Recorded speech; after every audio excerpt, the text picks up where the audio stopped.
Bismillahirrahmanirrahim. Assalamualaikum warahmatullahi wabarakatuh.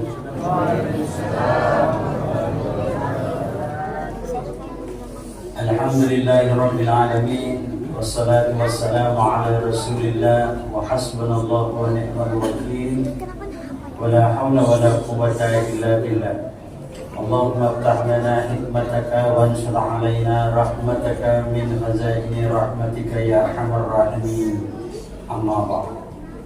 Kaum muslimin dan muslimat yang dimuliakan oleh Allah Subhanahu wa taala.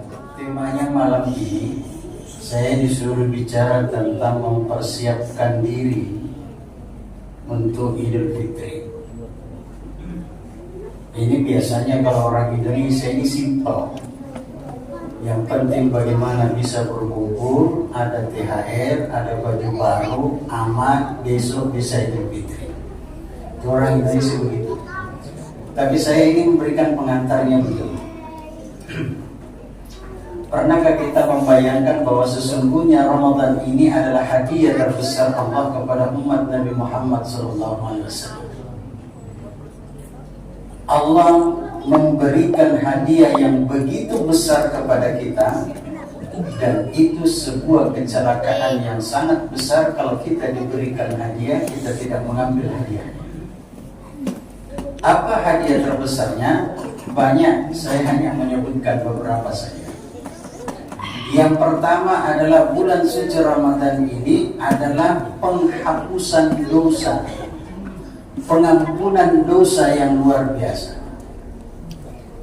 Saya ingin memberikan garis besar bahwa yang di sini yang dimaksud oleh Allah adalah mengampuni dosanya orang-orang yang telah melakukan perbuatan dosa. Karena ada orang yang tidak diampuni dosanya. Orang yang melakukan kesalahan lalu kemudian istighfar kepada Allah, diampuni dosanya di bulan Ramadan ini, tapi ada orang yang tidak diampuni dosanya.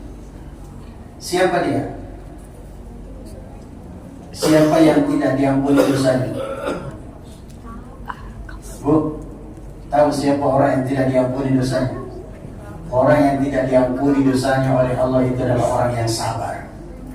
Tidak diampuni dosanya oleh Allah, tapi dihapus. Apa bedanya? Kalau diampuni dosanya oleh Allah, catatannya masih ada. Ini kemarin tidak sembahyang, ini ku ampuni dosanya, dosa tidak masih sembahyang. Ku ampuni lagi, besok lagi, lupa masih sembahyang. Diampuni terus, tapi catatannya ada. Itu kalau diampuni dosanya, tapi kalau dihapus, itu tidak ada catatannya, dibuang oleh Allah Subhanahu wa taala. Itu hanya terjadi pada orang yang sabar. Siapa yang sabar itu? Orang puasa. Itu orang puasa. Jadi orang yang sabar itu orang berpuasa. Makanya kesabaran orang berpuasa dihargai dengan Allah dengan penghapusan dosa. Makanya doa kita itu, Allahumma a'tiq riqabana.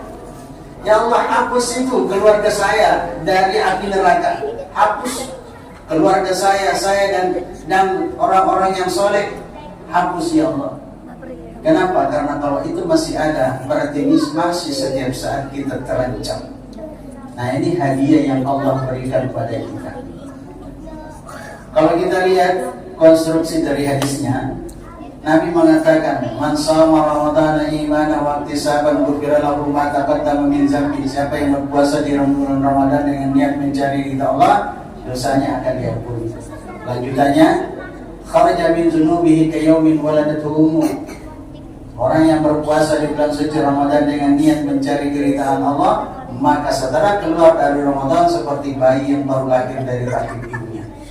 Itu hadiah besar. Makanya Nabi mengancam, halaka rajulun ata Ramadan wa tamma Ramadan wa lam yughfar lahu. Kecelakaan besar bagi orang yang didatangi Ramadan sampai selesai Ramadan, dosanya tidak diampuni oleh Allah. Coba Allah membuka pengampunan mulai dari awal Ramadan sampai akhir Ramadan. Kalau ini tidak diterima dalam ampunannya oleh Allah, maka itu kecelakaan besar. Nah, sekarang Kenapa dikatakan hadiah? Bandingkan dengan Nabi Adam alaihissalam. Nabi Adam alaihissalam tinggal di dalam surga bersama dengan istrinya. Peraturannya cuma satu, jangan makan buah kulki. Tapi apa yang terjadi? Bujuk rayu setan, akhirnya keduanya memakan buah kulki. Gara-gara kesalahan itu dikeluarkan dari surga, diturunkan ke bumi. Ada yang mengatakan Nabi Adam di tempat diturunkan di India, dan Hawa diturunkan di Jeddah, jaraknya beribu kilometer. Setelah berada di dunia tidak ada orang lain, cuma berdua penduduknya.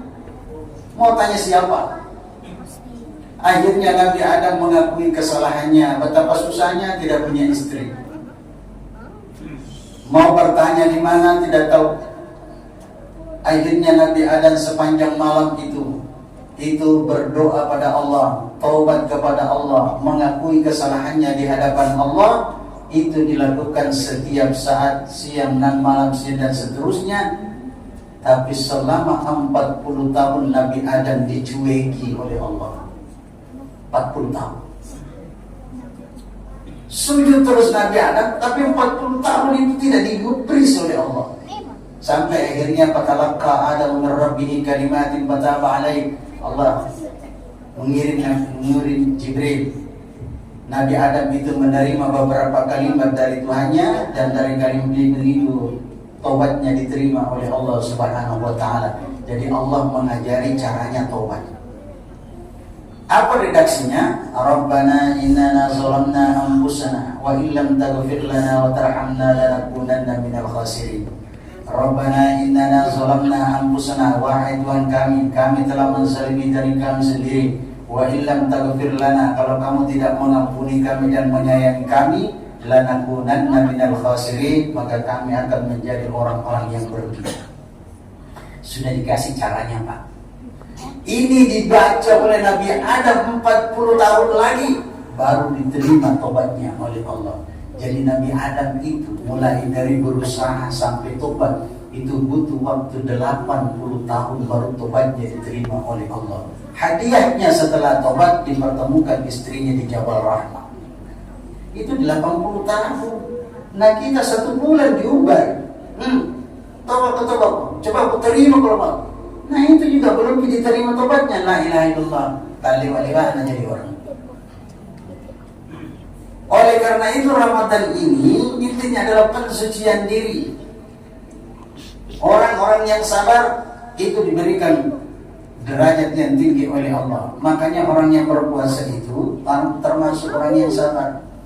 Kenapa? Karena ketika dia diajak berkelahi, dia tidak mau berkelahi. Kalau ditanya itu mau bertengkar, dia katakan ini sorry, saya lagi puasa. Tidak bisa. Dia aja lagi, sorry, saya lagi berpuasa. Itu saking hebatnya orang yang berpuasa, makanya dia harus sabar. Tapi jangan tambahi.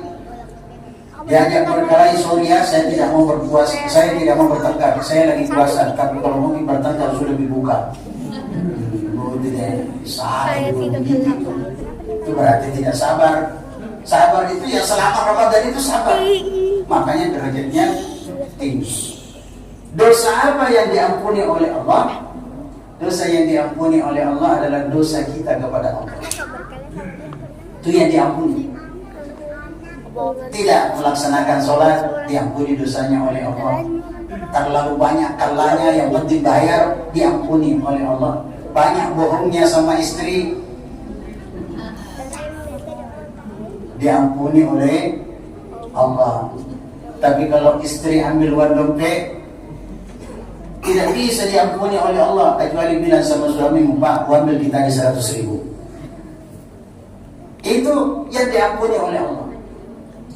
Makanya yang diampuni oleh Allah di Ramadan ini, kesalahan kita kepada Allah, itu yang harus kita ampunkan.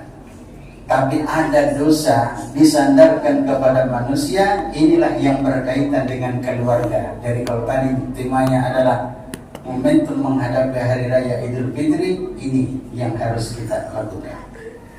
Kenapa?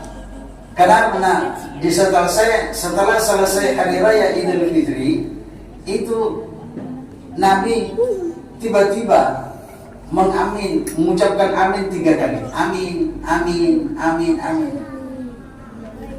bukan amin yang baru capres itu. Sesudah selesai, sahabat bertanya, ya Rasul, ada apa? Kenapa kamu mengucapkan amin 3 kali? Lalu Nabi mengatakan, ketahuilah olehmu barusan saja, ini Jibril turun dan minta kepada saya mengaminkan 3 hal. Apa 3 hal itu? Jadi Nabi yang Jibril yang berdoa, Nabi Muhammad yang mengaminkan. Apa doanya Jibril? Ini tolong dengarkan baik-baik. Ini berkaitan dengan keluarga. Jibril berkata, berdoa pada Allah, ya Allah, jangan terima puasanya orang yang pada hari ini durhaka pada orang tuanya. Itu satu. Makanya kalau kita momentum menghadapi hari raya Idul Fitri ini, kita kumpul sama-sama, yang harus dilakukan adalah melebur dosa antara orang tua dengan anak. Ini termasuk diantaranya bukan cuma anak dalam konteks anak biologis, tetapi juga mantu ke mertuanya. Itu kalau melakukan kesalahan, itu juga durhaka. Karena ada juga orang sekarang itu berpikirannya logis tapi salah. Dia mau suka anaknya tapi tidak suka bapaknya. Dia suka anaknya tapi mertuanya tidak suka. Kurir jadi orang. Kau suka anaknya, kau dapat anaknya pada saat dia sudah dewasa. Begitu kau dapat dewasanya, kau benci yang membesarkannya sampai dia dewasa. Itu kedurhakaan yang sangat luar biasa. Jadi mantu yang tidak akur dengan mertuanya, itu termasuk durhaka. Jelas Bu? Bu? Makanya di awal Ramadan itu, makanya mempersiapkan diri, ini yang harus dilakukan. Makanya saya senang itu, kadang-kadang ada budaya, bukan budaya resmi, itu ritual resmi orang Jawa itu, namanya sungkeman. Setelah pulang dari lebaran itu tidak ada yang makan, berbaris. Orang tuanya duduk di depan, berbaris, mulai dari anak, cucu, mantu itu berbaris. Ucapan selamat, minta maaf kepada orang tuanya, minta maaf kepada kakeknya, mereka berciuman, berpelukan, melepas sering dan kasih sayang. Ini yang harus terjadi menghadapi. Celaka itu menghadapi hari raya Idul Fitri, bombe-bombe kan luar biasa. Dari mana itu mau dapat ampunan dari Allah? Biar kita mengatakan saya dapat ampunan dari Allah, Ramadan saya berpuasa, Ramadan tidak pernah kutinggalkan sholat malam. Tapi kalau durhaka pada orang tua, semua yang kita lakukan tidak ada harganya. Tentu makanya pertama harus dilebur. Yang kedua, nah ini diaminkan oleh Nabi. Anda bisa bayangkan kalau Jibril yang berdoa, Nabi yang mengaminkan. Bagaimana mungkin Allah tidak menerimanya? Yang kedua, Jibril berdoa, ya Allah, jangan terima puasanya orang yang pada hari ini istri yang durhaka sama suaminya. Maka mulai hari ini, malam ini, minta maaf sama suami. Karena tidak ada gunanya orang berpuasa, seorang istri berpuasa kalau durhaka sama suaminya. Apalagi kalau sampai suaminya meneteskan air mata gara-gara sakit hati mendengarkan kata-kata istrinya. Jelas Bu? Bu? Wajah Tony juga marah kalau tidak dapat THR. Padahal istri itu kalau mau dapat pahala, pahalanya itu terbuka sekali, luar biasa. Dan istri bisa dapatkan pahala gara-gara suaminya. Mau tahu Bu, saya kasih ketiga. Sayangnya ini kita ketemu di akhir Ramadan. Yang pertama Bu, ya dengarkan baik-baik. Kalau ibu mau dapatkan pahala banyak-banyak di bulan Ramadan ini, kalau suami tidak masuk ke dalam rumah, lalu dia mengucapkan salam, assalamualaikum, lalu kita mengatakan waalaikumsalam warahmatullahi wabarakatuh, masuki bapak sayang. Kayak Korean bapak, saya sudah yakin pasti mau protes gitu. Padahal andai kata itu ibu lakukan, menjawab salam dengan penuh sempurna, lalu kemudian mengambil tangannya menjabatnya, tasaqatat dzunubuhuma min asabiha, maka seluruh dosanya ibu rontok melalui sela-sela jari. Kata Nabi. Kita tapi dalam Korean bapak, enak untuk kamu. Bagaimana mau dapat pahala? Mau kita baik pahala tak? Cium di tangannya. Begitu ibu mencium tangannya, maka ibu dapat tambahan pahala setara dengan mencium Hajaratul Aswad. Tahu itu Hajaratul Aswad? Batu hitam yang terletak di sisi kanan Ka'bah. Itu dianggap batu yang berasal dari surga. Itu batu hitam. Jadi kalau ibu mencium tangan ibu, mencium tangan suami, itu sama dengan mencium Hajaratul Aswad. Apalagi kalau suami kita memang sudah hitam. Mau tiap hari mencium Hajaratul Aswad.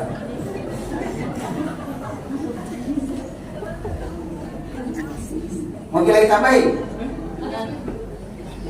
Jadi istri itu tidak ada peluangnya untuk masuk surga itu besar karena pengaruh dari suami.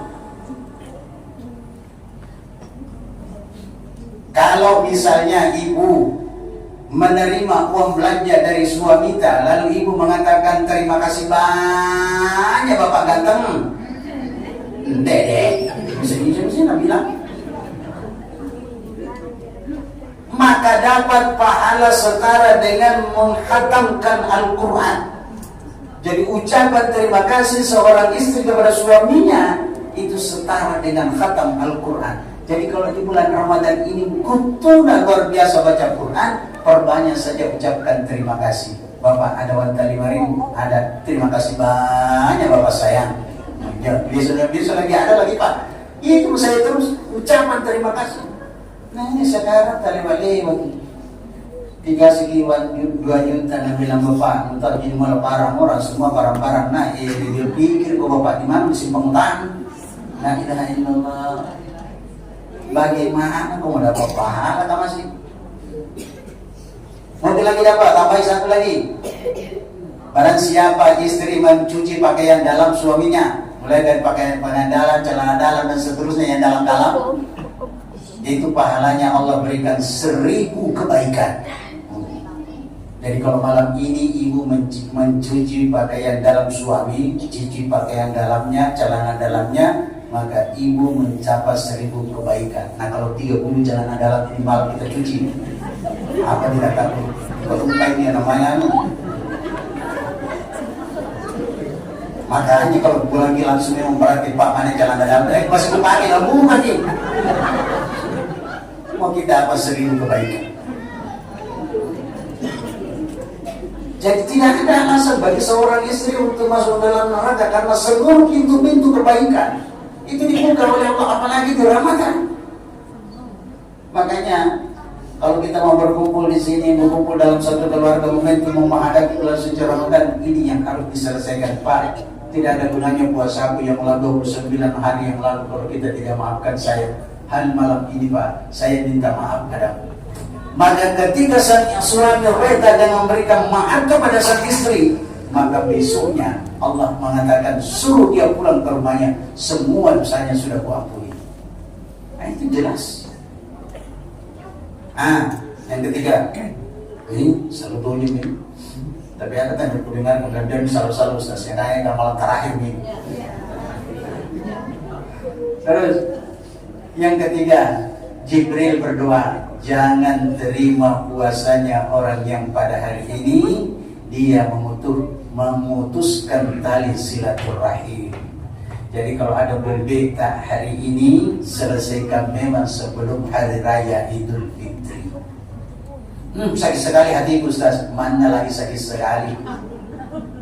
Lebih baik minta maaf. Setelah itu di dalam Islam itu dilarang membenci, tapi kalau menghindar boleh. Kenapa kau tidak pernah ketemu? Bilang bukan itu yang marah Pak Ustaz, tapi kalau ketemu kali si akrab amsin. Jadi lebih baik kalau dia lari ke kiri, saya lari ke kanan, tidak ketemu. Bukan saya berbenci, tapi menghindari perbuatan dosa yang baru. Itu boleh dalam Islam, tetapi hati tidak boleh muncul kebencian.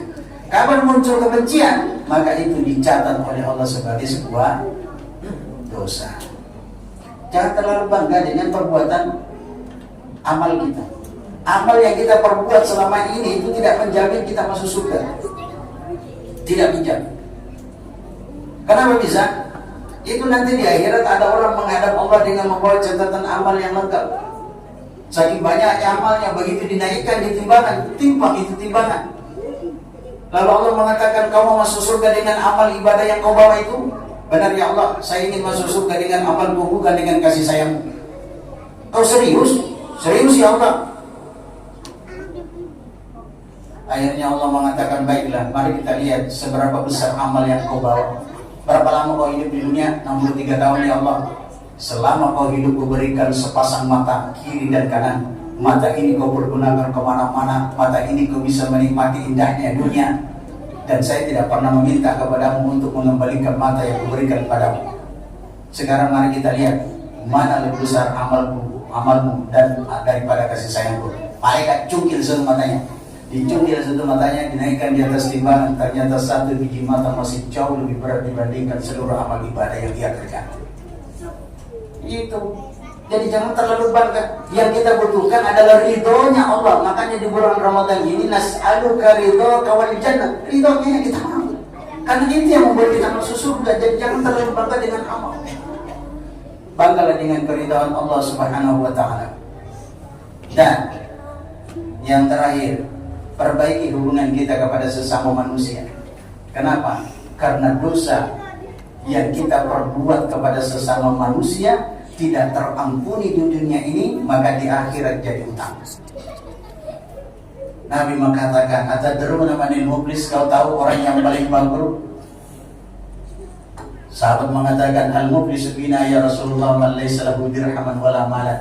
Orang yang paling bangkrut ya Rasulullah adalah orang yang dulu punya harta, sekarang tidak punya apa-apa. Oh, bukan itu. Bangkrut yang mana? Bangkrut itu adalah nanti ada orang di akhirat itu menghadap Allah dengan membawa catatan amal hitamnya yang pertama. Begitu sampai di situ, bagaimana amal ibadah hamba ini? Bagus ya Allah, lengkap. Puasanya lengkap, semua bagus. Akhirnya kata Allah, kalau begitu masukkan hambaku ini ke dalam surga, perintahkan malaikat Ridwan buka seluruh pintu surga dan jendela-jendelanya, persilakan hambaku ini masuk. Nah, orang ini bertanya, ya bulan, silakan masuk surga. Pintunya belum dibuka, mau lewat pintu utama atau loncat lewat jendela, terserah. Bisa dibanyaknya amalnya. Dari begitu orang ini percaya diri mau masuk, melangkahkan kaki ke pintu surga, tiba-tiba terdengar lantang suara yang terdengar. Coba dulu ya Allah, jangan dulu kasih masuk orang ini masuk surga. Orang ini terpaksa tarik lagi. Kenapa kau teriak-teriak? Ini orang mau masuk surga kau lagi? Tidak ya Allah. Saya tahu orang ini dulu waktu hidup di dunia rajin beribadah, rajin zikir, rajin baca Quran. Hajinya berkali-kali, saya tahu itu ya Allah. Apa yang masalah? Masalahnya ya Allah, orang ini pernah menghina saya di hadapan orang, saya malu gara-gara orang ini. Dan hari ini saya minta keadilan. Ditanya, pernah kau menyakiti hati orang itu? Benar ya Allah, saya pernah silap satu kali untuk melakukannya. Saya menghinanya di hadapan umum, jengkel sekali dia di muka anak. Jadi, kata Allah, kalau begitu bayar utangmu. Saya tidak punya uang ya Allah. Amalmu kau pakai bayar. Diambil amal ibadah sholatnya, pakai bayar utang. Lunas. Sudah, lunas. Silakan masuk surga. Begitu mau masuk, ada seorang protes. Nenek-nenek silai. Ya Allah, saya tahu protes, jangan kasih masuk dulu. Lah kenapa? Dia pernah ambil mangga, aku tidak bilang ya Allah. Terpaksa. Kalau pernah itu, ya bayar lagi dulu. Dibayar lagi puasanya sampai akhirnya setiap kali mau masuk surga selalu saja ada yang protes. Ternyata orang ini dia perbaiki hubungannya kepada Allah, rusak kepada sesama manusia.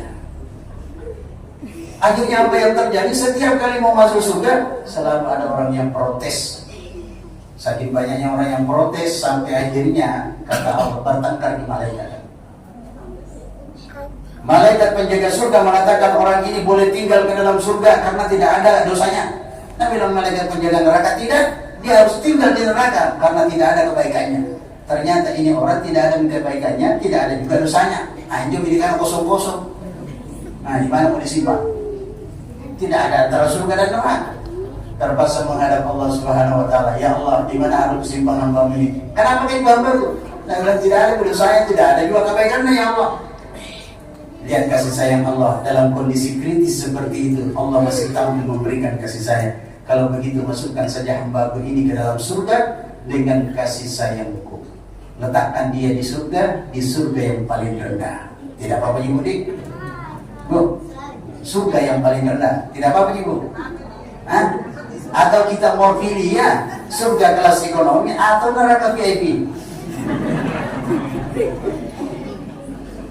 Dan tidak mungkin asal VIP langsung bagus. Akhirnya orang ini terpaksa dimasukkan oleh Allah ke dalam surga dengan level yang rendah. Itu malaikat usil Tony langsung bilang, lari cepat nanti ada orang protes lagi. Pas lari kencang belum masuk, dede baru tuh ikut mau masuk, tak masih, ada sih lagi yang protes. Namanya malaikat, ya Allah tidak ada bisa dibagi membayar ini, seluruh amalnya habis. Akhirnya Allah mengatakan, kalau begitu ambil dosanya orang yang masih disakiti hatinya, bebankan kepada dia. Ini hambamu disimpan di mana ya Allah? Untuk sementara parkir saja dulu di neraka. Berapa lama ya Allah? 1 hari. Berapa lamanya 1 hari? Miqdaru alfasanatin mimma ta'udun. 1 hari di akhirat itu setara dengan 1000 tahun di dunia. 1 hari di akhirat tapi 1000 tahun sama lamanya. Akhirnya orang ini terpaksa menderita gara-gara kesalahannya terhadap orang lain. Jadi kalau kita mau memaknai keluarga kita, momentum hari ini adalah mari sama-sama kita melebur dosa kita. Orang tua menyayangi anaknya dengan penuh kasih sayang, si anak juga memberikan penghormatan kepada orang tuanya, lebur dosanya. Si istri juga minta maaf sama suaminya, suami membuktikan kasih sayang. Maka insya Allah keluarga yang kita miliki akan menyambut hari raya Idul Fitri dengan penuh kemenangan dan kesucian. Demikian yang dapat saya sampaikan. Mudah-mudahan yang saya sampaikan ini ada manfaatnya bagi saya dan kepada jemaah sekalian. Dan sekali lagi saya juga mengucapkan selamat Hari Raya Idul Fitri. Mohon maaf lahir dan batin. Semoga amal ibadah kita diterima oleh Allah Subhanahu wa taala. Amin. Amin ya rabbal alamin. Wassalamualaikum warahmatullahi wabarakatuh.